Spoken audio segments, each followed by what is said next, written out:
اگر آپ کی نظر میں دنیا ہی سب کچھ ہے، دنیا ہی کا مال و متاع، عہدہ، دولت، عزت، شہرت، اب آپ کے لیے تقوی کی کوئی اہمیت نہیں رہے گی۔ آپ مجھے اپنے زندگی کا کوئی دن، کوئی مہینہ، کوئی سال نہیں بتا سکتے کہ آپ نے کسی عالم ربانی کے پاس جا کے یہ سوال کیا ہو، پوچھا ہو کہ بھئی جنت میں تو متقی جائیں گے، آپ مجھے بتائیں کہ تقوی کیسے پیدا ہوگا۔ اللہم صلی علی سیدنا محمد وعلی آل سیدنا محمد بعدد کل ذرۃ مئۃ الف الف مرۃ۔ سامعین و ناظرین کرام، السلام علیکم ورحمۃ اللہ وبرکاتہ۔ آج کا ہمارا موضوع یہ ہے کہ ہم میں تقوی کیسے پیدا ہوگا۔ دیکھیں، تقوی یعنی تقوی کی روش ایک فکر کا، ایک خیال کا نتیجہ ہوتا ہے،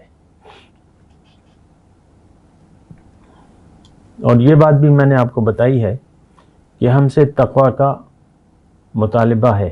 اللہ تعالیٰ نے قرآن میں ارشاد فرمایا ہے، اتقوا اللہ حق تقاتہ، اللہ کا تقوی پیدا کرو اپنے اندر جیسا کہ اس کا حق ہے، یہ مطالبہ ہے۔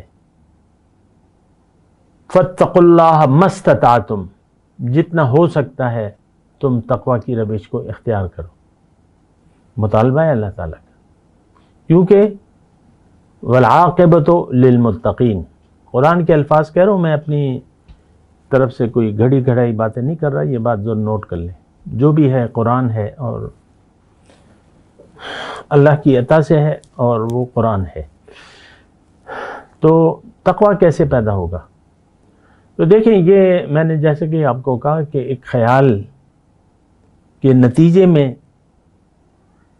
ایک انسان ایک روش کو اپناتا ہے۔ دنیا کی زندگی آپ کی نظر میں اگر ظاہر تک محدود ہے، آپ کے لیے تقوی کی کوئی اہمیت نہیں ہوگی، یہ بات بھی نوٹ کر لیں۔ یعنی اگر آخرت یا آپ کی اپنی اصل حقیقت، اس کی اگر آپ کی نظر میں کوئی حقیقت نہیں ہے، کوئی وقت نہیں ہے، تو اب تقوی کی آپ کی نظر میں کوئی اہمیت نہیں ہوگی۔ اور یہی بات میں آگے بڑھاتا ہوں، اگر آپ کی نظر میں دنیا ہی سب کچھ ہے، دنیا ہی کا مال و متاع، عہدہ، دولت، عزت، شہرت، اب آپ کے لیے تقوی کی کوئی اہمیت نہیں رہے گی۔ یا دوسرے الفاظ میں، اگر آپ دنیا کے دھوکے کا شکار ہو گئے، یہ دیکھیں بڑی آسان بات ہے کہ آپ کیسے محسوس کریں گے کہ مجھے دنیا کا دھوکہ لگ چکا ہے۔ بعض اوقات ہوتا ہے نا کہ آپ پیتل کو سونا سمجھ لیتے ہیں، اس پہ کوئی چمکدار رنگ کوئی کر دے اور آپ کے لیے پیتل کے زیورات لے آئے، آپ اس کی ظاہری چمک دمک کو دیکھ کے یار بھئی میری مجبوری ہے، میں زیورات بیچ رہا ہوں، ہیں وہ پیتل کے، آپ کو دھوکہ لگ گیا ہے۔ تو اگر آپ کے دل میں شک ہے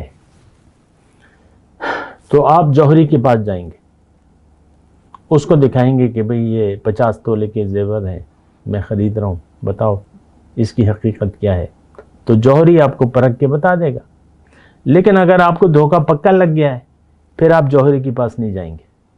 ایک مثال دے رہا ہوں، اس کو آپ دیکھیں، دھوکہ لگ گیا، یعنی آپ کا یہ خیال آ گیا کہ ہاں یار یہ تو باقی ضرورت مند ہے اور 50 تولے کے زیور ہیں، آدھی قیمت پہ دے رہا ہے، دھوکہ لگ گیا، پھر آپ کسی سے پوچھیں گے نہیں۔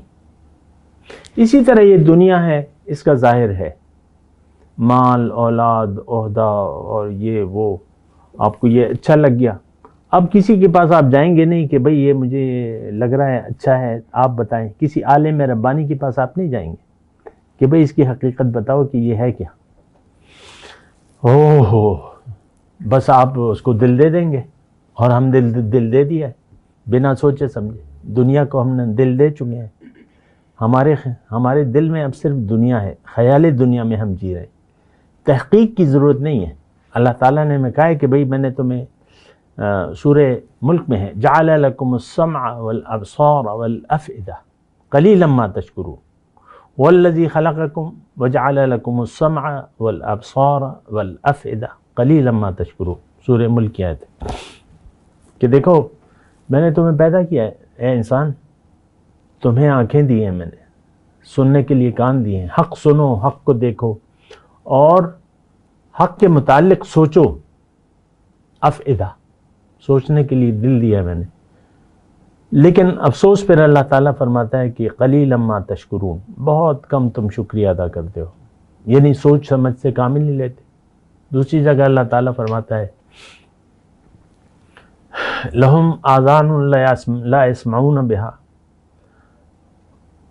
ولہم اعین لا یبصرون بہا ولہم آذان لا یسمعون بہا، اور ان کے پاس کان ہیں سننے کے لیے تیار نہیں ہے۔ آپ ہمارا درس دیکھ لیں، اس کے کوئی خاص ویورشپ نہیں ہے بھی تو بس وہ چند سیکنڈ کے لیے یا 1 منٹ کے لیے سنتے ہیں اور پھر کہتے ہیں یار یہ تو مزہ نہیں آ رہا، کوئی قصے کہانیاں نہیں ہیں، کچھ نہیں ہے، تو سننے کے لیے بھی لوگ تیار نہیں ہیں۔ تو جعل لکم السمع والابصار والافئدہ سورہ ملک میں۔ پھر لہم قلوب، جو دوسری آیت میں آپ کو سنا تھا وہ یہ ہے لہم قلوب، ان کے پاس دل ہے سوچنے کے لیے، لا یفقہون بہا، سوچ سمجھتے تو کام لیتے نہیں ہیں۔ یہ آج کے مسلمانوں کے بارے میں اللہ تعالیٰ فرما رہے ہیں۔ وَلَهُمْ آذَانٌ لَا يَسْمَعُونَ بِهَا، کان تو ہے ان کے پاس لیکن حق کی آواز سننے کے لیے تیاری نہیں ہے۔ وَلَهُمْ أَعْيُنٌ، ان کے پاس آنکھیں تو ہیں حق کو دیکھنے کے لیے، اللہ کی نشانیاں نظر تو آ رہی ہیں لیکن یہ دیکھتے تو نہیں ہیں۔ اولئک کالانعام، یہ آج کے مسلمان یہ جانور ہیں، یہ آج کے مسلمان جو ہے اس کی مثال جانوروں کی سی ہے، بل ہم اضل، جانوروں سے بدتر ہے۔ چلو جانور تو کسی کام تو آتے ہیں آپ کے، جو کام ان کے حوالے اللہ تعالیٰ کر رہا ہے۔ گائے دودھ دیتی ہے اور جب بوڑھی ہو جاتی ہے آپ ذبح کر کے اس کا گوشت کھا لیتے ہیں، سری پائے کھا لیتے ہیں، بھیجا کھا لیتے ہیں اور چمڑے سے جوتے بنا لیتے ہیں، کچھ نہ کچھ تو ہوتا ہے۔ لیکن آپ کا تو کچھ بھی مرنے کے بعد تو کوئی چیز آپ کے کام کی نہیں ہے، مٹی میں دبا کے بس فارغ ہو جاتے ہیں۔ آپ کا جسم بھی پھر کام کا نہیں آتا۔ گائے، بیل، بھینس، بکری، یہ سارے اس کے اجسام کام کے ہیں، ان کو ذبح کرنے کے بعد آپ سارے استعمال کرتے ہیں اسے۔ تو دیکھیں موضوع ہمارا یہ ہے کہ تقویٰ پیدا کیسے ہوگا۔ دیکھیں اگر ایک بات واضح ہے کہ اگر آپ کے خیال میں دنیا کی اہمیت ہے تو آپ کی توجہ تو پھر دنیا کی طرف ہوگی، اب تقویٰ کی آپ کے لیے کوئی اہمیت نہیں ہوگی۔ یہ تو سوال ہی نہیں پیدا ہوتا کہ آپ یہ سوال کریں۔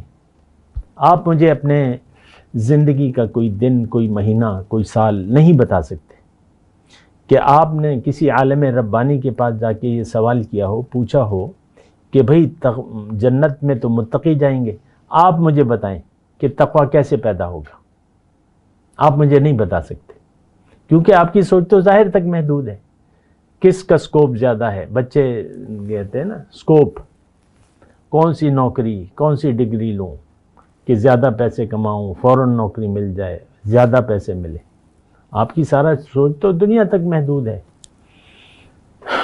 تو یہ سوال آپ نے کبھی نہ پوچھا ہوگا، ابھی بھی آپ کی ضرورت نہیں ہے یہ تقویٰ، یہ بات نوٹ کر لیں۔ ابھی بھی آپ موجودہ حالت میں اپنے ذہن کو دیکھیں، کبھی آپ نے یہ سوال نہیں کیا ہوگا۔ ہمیں دیکھیں قرآن کیا کہہ رہا ہے، قرآن میں اللہ تعالیٰ کیا کہہ رہا ہے، رسول پاک صلی اللہ علیہ وسلم کی کیا تعلیمات ہیں، ہمارے لیے اس کی کوئی اہمیت نہیں ہے۔ ایک مختصر سی بات ہے، آپ دیکھ لیں اپنے شوق کو، قرآن میں اور حضور صلی اللہ علیہ وسلم کی باتوں میں ہمارے لیے کوئی اہمیت نہیں ہے۔ تو تقویٰ تو بس ایک پھر ہمارے لیے کوئی اہمیت ہے ہی نہیں، یہ تو میں نے موضوع رکھ لیا ہے۔ وہ تو ایک الگ مسئلہ ہے کہ میں اس وقت تقویٰ پہ بات کر رہا ہوں، آپ کے لیے یہ سوال نہیں ہے، آپ کا یہ سوال ہے ہی نہیں۔ میں جو باتیں کر رہا ہوں وہ آپ کے سر سے گزر جائیں گے کیونکہ آپ کی دلچسپی کی یہ بات ہی نہیں ہے۔ عام طور پہ یہی ہوتا ہے کہ ہم سن تو لیتے ہیں، لیکن چونکہ دیکھیں دین کی بات بعض اوقات ہم سن لیتے ہیں اور لیکن ہمارے لیے اس کی کوئی اہمیت نہیں ہوتی، نہ ہم سمجھ پاتے ہیں اسے۔ جنت میں صرف متقی جائیں گے۔